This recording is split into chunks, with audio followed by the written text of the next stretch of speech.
Hi, this is Dan Heisman, and this is our continuing series of YouTube videos to help you improve your chess game. When we last left you, I was showing you some highlights from things that we could learn from Dr. Bailey's games. My friend John Bailey passed away on July 3rd, and this was one of them. This is the first one, and I don't want to spend too much time on it because if you're watching all the videos, you just saw this. But for those of you that didn't see it, this is white to play, and the point was that in the game, which was not this exact position, but similar enough, Dr. Bailey, seeing that he couldn't stop the c-pawn, took it off, and then went after the h-pawn, and black ended up drawing the game here. White can't get out of the corner, and when he does get out of the corner, he lets black into the corner. King up, pawn here, king here. If he lets him out, then king gets in. And what I pointed out was that in this kind of position, and when I say this kind of position, I mean a position where the rook can't be blocked, white should just go after the h-pawn and put off taking the pawn until it becomes a queen. Once it becomes a queen, then black has spent the maximum amount of tempos promoting the pawn, and meanwhile, white takes the pawn, so instead of black being able to move his king to f6, he's a good 4 tempos behind the other line, where here he's only going to d2, so it would take him 1, 2, 3, 4 more tempos to get up to f6 like he was. So white, by putting off sacrificing the rook for the pawn, actually gains 4 tempos to easily win the endgame. So I went on and I gave some other examples that John had helped people learn from, but this one actually we can expand on. And I'm going to show you another puzzle that I may have shown in an earlier video, but it goes along with this one, and there's a whole series of them. So let's take a look at them. Let's create the board. Let's put a king on d4, a black pawn on d5, a black king on b7, a pawn on h6, a pawn on h5, and a white pawn on a7. Okay, so the puzzle here, and I'm assuming most people haven't seen this, but even if you have, it's good review, is the move a8. Does that help white? Does it hurt white? Or is it neutral? Doesn't it matter whether you do that or take the pawn? White only has 2 candidate moves, king takes d5 and a8 queen. When I watch intermediate players play these positions, they almost always push that pawn to a8 here. You know, their idea is they want to keep pushing that black king further and further away. But let's see what happens when you do that. If you get a queen here, and black takes, and you take his pawn, and black comes running back, you'll notice there's a similarity between this and Dr. Bailey's position. They both can reach this position with a draw. Once the black king is on f6, f7, f8, and preventing the white king from getting to g7, he achieves the draw. Does it make any difference if we don't push the pawn? Well, let's take a look. King takes d5, king a7, king e6, king b6, king f6, king c6, king g6, king d6, king takes h6, king e6. He's not on f6, so white can play king g7 and win. If that surprises you, it shouldn't, because the black king has to go to the a file anyway. And as it turns out, it makes no difference whether you're on a8 or a7. It takes the same number of moves to get back toward the f file. So in this case, after white plays king takes d5, black has to play 1 move to go to the left and then 5 moves to go to the right. If white wastes the tempo pushing the pawn, the black king is still 5 tempos away from here, but white didn't spend the first tempo taking the pawn. He has to do that now, and that gives black a chance to get back to the b file. So basically, you're just wasting time by pushing that pawn, because the black king is really no further away. He's on the a file where he has to go anyway. You see, if you take the pawn, he can't come over here right away. You'll get a queen. He has to go to the left anyway.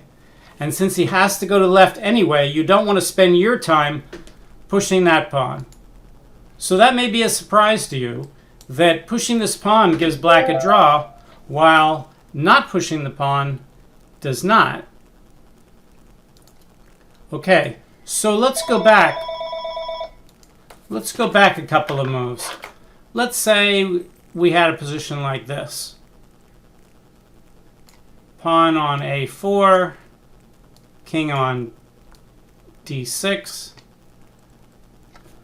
Okay, this is called the outside passed pawn position. Why is it the outside passed pawn position? Because both sides have passed pawns, but black's passed pawn is closer to the rest of the pawns than white's pawn is, which means when both sides go after the passed pawns, white's going to be closer to the h-pawn so that he can win. So in positions like this, it's obvious you need to push the a5 pawn to get the black king away from the d-pawn. The question is, how far should you push it? And what we've seen from the previous problem is we can now make a rule. If you play a5 and he plays king c6 and you play a6 and he plays king b6, this is basically identical to the last problem. Pushing a7 doesn't really push him farther away. It just wastes a tempo so that black can go to the left to the a file while white's wasting a tempo pushing the pawn. Black's going to have to go to the left anyway. And the distance from a7 to f6 or a7 or a6 to f7 is the same. So therefore, white does not want to keep pushing the pawn. He wants to take the pawn here. It's identical to the previous problem. It doesn't matter whether the pawn was on a6 or a7 in terms of pushing the king over. So we now see we can make a rule. The rule is when you're in these kind of positions, only push the pawn far enough to get the king to go off the pawn. Once the king leaves this pawn, don't push anymore.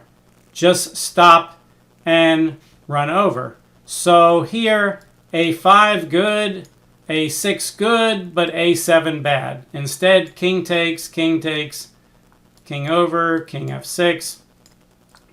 And you can see white has time to play that crucial king g7. If he pushes the pawn, I'm sure you'll believe me this time.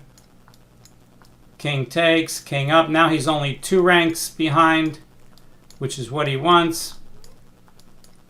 You don't have to even go to f6. You can go to f7. The tempos don't matter. If he comes out, you go in the corner. If he goes here, you come back. Doesn't matter whether he comes here or here. Let's say he pushes the pawn. You come here. He comes here. You come here. Pushes the pawn. You come here. Stalemate. Okay. So you only push the pawn far enough to get him off this pawn. Now, to be fair, we have to tell you, if it's not rook pawns, if it's knight pawns, then things are so much easier for white. Then white could afford to make a whole bunch of errors and still win the game. Because with knight pawns, black needs to get right in front of the king with the opposition in order to draw when he takes the pawn, and there's just no way he can do that. So after pawn a6 here, pawn a5, pawn a6, king b6, now a7 is, it's not the right move, but it doesn't throw away the game. You're still winning. It's just completely unnecessary. So this move is not a big blunder. It's just shows you don't understand the position if you play that move. King takes, he comes back. King here, king takes, king here. And now the rule is if you have a non-rook pawn and your king gets 2 ranks in front of the non-rook pawn, then you're always winning. If you don't understand this, I highly suggest you go back to my earlier video on my YouTube series, King and Pawn Against King. I have a 2-part series, and watch both parts, because one of the most important rules you'll ever learn about these kind of positions is if you can get your king 2 ranks in front of a non-rook pawn, and when I say in front, it could be any one of these 3 squares. It doesn't have to be directly in front. If I can get my king 2 ranks in front of a non-rook pawn, then no matter where black's king is on the board, assuming he's not taking off my pawn, it doesn't matter whose move it is, it doesn't matter where the king is, it's always a win. All right, so here, king g6 is a win. Okay, so when you have these knight pawns instead, you have a lot bigger margin for error. The reason I picked the rook pawns is because they're the ones that really show what's happening. Here you have to be much more careful because you have to have enough time to take the pawn and get back to the g file. It's not enough to just be able to take the pawn and go 2 ranks in front and go to h7. That doesn't win with rook pawns. Okay, so this leads to another problem or two. Let's set up the next one. All right, let's clear the board. We'll put a pawn on h3. We'll put a pawn on h4. We'll put a king on b3. We'll put a pawn on a2. Put a black king on b5. Okay, so now this is different. In the last position, white had the outside pass pawn. And you might say, well, white has an outside pass pawn here too. And I tell my students, I say, okay, you can call this an outside pass pawn, but this kind of situation is a lot different than the previous one in the sense that black has no pass pawn at all. So it's not a question that one is inside and one is outside. It's a question that you have the only pass pawn. So if you want to call your only pass pawn an outside pass pawn, you can, but it kind of loses the idea because when both sides have pass pawns, then the one who has the outside pass pawn has a big advantage. Here, white just has a big advantage because he has the only extra pawn. So I don't like to call this an outside pass pawn because it confuses it with the issue where both sides have pass pawns and one of them is further away from the action. And here, this one's really not outside the other pawn because there is no other pawn to be outside. All right, but in this case, the same kind of idea occurs. If white's going to win, he needs to get this pawn and then get his king like up to a square like g7 so he can get the pawn to come in. And how's he going to do that? Well, we already said we only want to push the rook pawn with the outside pass pawn situation far enough to get the king to go over there. And the question is, how far is that now? Well, if you think about it, and of course you can always pause the video and try to figure this out before I tell you the answer, it turns out that the maximum distance that black is from that pawn occurs right now when the pawn's on a2. Black has no choice but to get the pawn. Let me show you why. Let's say white starts going after the pawn on h4, and black decides not to go down after this pawn. And he says, I'm just going to keep blocking you out. And white comes running over. Well, now when white starts pushing the pawn, he could push it 1, he could push it 2. It really doesn't matter. Black's going to realize, uh-oh, he's going to get a queen unless I get within the square. Let's draw the square. So black has to go here. And now again, just as before, there's no reason to push this pawn. Pushing this pawn is just wasting time. He's going to have to go get it anyway, and now you're going to go here, and now he realizes, uh-oh, I should have gotten it to begin with. What does all that mean? Well, all that means is that black has to get this pawn no matter when you abandon it. And if you abandon it now, it's the maximum distance away. So let's see what happens if you try pushing the pawn. Let's say white pushes the pawn up 2, and black plays king a5, and I play king a3 and put him in zugzwang. And he has to go back, and I come up, and he waits, and I check, and he goes there, and I go there, and he's in zugzwang. He has to go back, and I go up. He goes there, I go there. He's in zugzwang. He has to go back. I come up. He goes there. And I push, and he goes there, and then I realize, oh my goodness, if I play king a6, I'm going to stalemate him. If I'm going to win, I better go after this pawn. But now we can see that black's actually in better shape than he was in those earlier puzzles, because white's king is not about to go to g7. He's got to travel to get there. And even though black's king is only 2 ranks behind the white king, which was enough to draw with the pawn on h6, now it's even easier. White king can't possibly keep the black king out of the corner. And easy draw. Trivial draw. Okay, but even if white pushes the pawn 1 and goes to a3, and black waits, and now white goes, all right, let's go running. King here, he has to go after the pawn, and now he's more than 2 ranks behind, but the problem is the white king is also not close to the g7 square, and black's king easily gets back to the corner again with a draw. So even pushing the pawn up 1 is enough to throw away the win. But what happens if white abandons the pawn right away and he plays king to c3? Well, again, as we just saw, black can't keep blocking him. He has to get this pawn sooner or later, and sooner is the right time. So he has to play king a4. And now there's that race to these squares again. Black's on his way back as fast as he can. White's trying to block him out. White blocks the king. He doesn't want to push the pawn and let the king in. Black goes here, threatening to get to that drawing square. If white plays h4 here, king f8 is a draw. King here. Black says, uh-oh, I can't get around this way now. Tries to come around the other way. And just in time, white is queening. So here, the only way for white to win is to abandon the pawn right away. Now, I guess he could try to waste the tempo and play king a3, but there's no reason that doesn't do anything. So you've got to abandon the pawn right away and get to the rook pawn. All right, now I'm going to show you another problem that looks almost like the same thing. Let's clear out the board. White has a king on f4 and a pawn on g5 and a king on g6 and a pawn on a5 and a pawn on a6. Okay, so it's white to play here. And you might say, well, Dan, you already gave me the answer. The answer is you abandon the pawn right away and you go after the pawn. Well, if that's what you think, then you're making a bad generalization. The problem is, it's not that you want to always leave the pawn right away. It's you want to leave the pawn when the black king is the maximum distance from the pawn. And here the black king is the minimum distance from the pawn.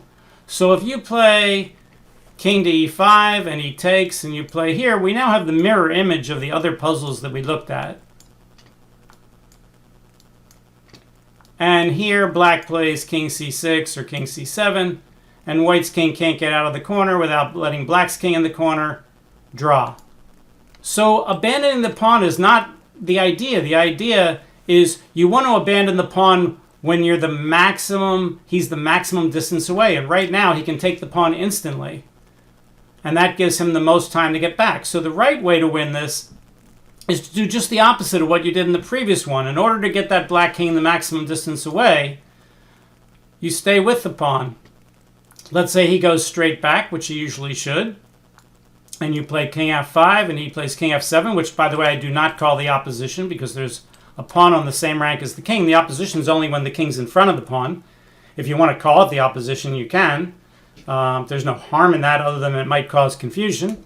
But anyway, king f7. But now the king's going to take 2 moves to get to the pawn and not 1. And that's as far away as I can get him. I can't push him any further.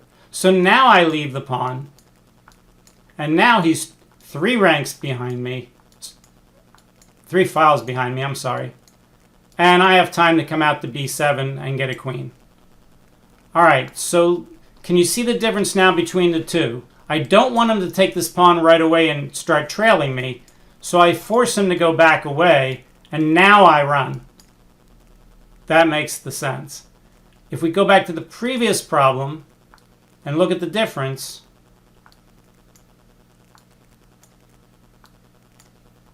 here, black's already the maximum distance away from the pawn, and therefore I want to run now. If I start pushing the pawn, he's going to be closer to the pawn than he is now, and that will cost me the win. So white wants to leave while the black king is the maximum distance away from the pawn that he has to take anyway. And again, if these were knight pawns over here instead of rook pawns, it really wouldn't make much difference. As long as I can take that knight pawn and go ahead by 1, then I'm just winning. For instance, I show my students the following position. Pawn here, king here, pawn here, king here. White to play. Is white winning or is this a draw? Well, you can never force the black king very far away from the c-pawn. Maybe just a little bit, but it doesn't matter. If you use that rule I talked about earlier in the video, which is if the king gets 2 ranks in front of the pawn, he always wins, a non-rook pawn, then white simply plays here. You know, black has to try to block him. Let's say he plays king here, with the idea that if white comes up, he can get the king straight in front, if you want to call that the opposition. And white simply says, no, I'll go after this pawn. Now you'll go after that pawn. So king here, king here, king here. He'll go right after the pawn. He won't play king d5. Doesn't matter. Trivial win. May as well go toward the other king and block him out. Easy win. If black tries to keep blocking the white king, like this, which he may as well, then white just pushes the pawn 1. And then black says, I'll keep blocking you. Well, white could try to run this way and win, but then he might get into a race. I would just push this pawn. He'll go there. I'll push it 1 more. And now, do I push it again? No, that goes against the rule we talked about earlier in the video. Once we get the king away from where we need him, now we go here, he takes there, I go here, he goes there, I go here. Trivial win. If you don't know how to win this, go back to that king and pawn versus king video. King 2 squares in front of a non-rook pawn, always winning. All right, we have a little bit of time left. Let's do something a little bit different but related. Let's see if I can remember the position. I think there's a puzzle where there's a rook on h7. There's a king on... There's a pawn here. There's a pawn here. There's a king here. There's a white pawn here. And there's a rook here. White to play.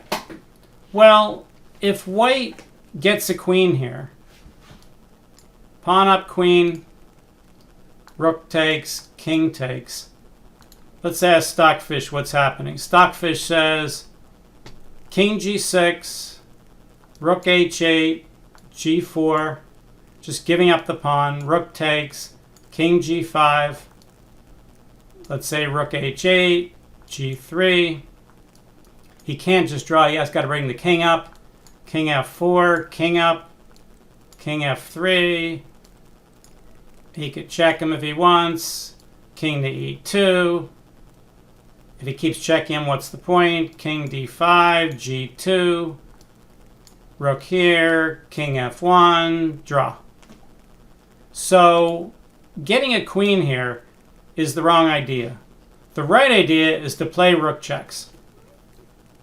Okay, now, what can black do? Well, it looks like it doesn't much matter. I think most people would bring the king up to f5 to try to help his connected pawns.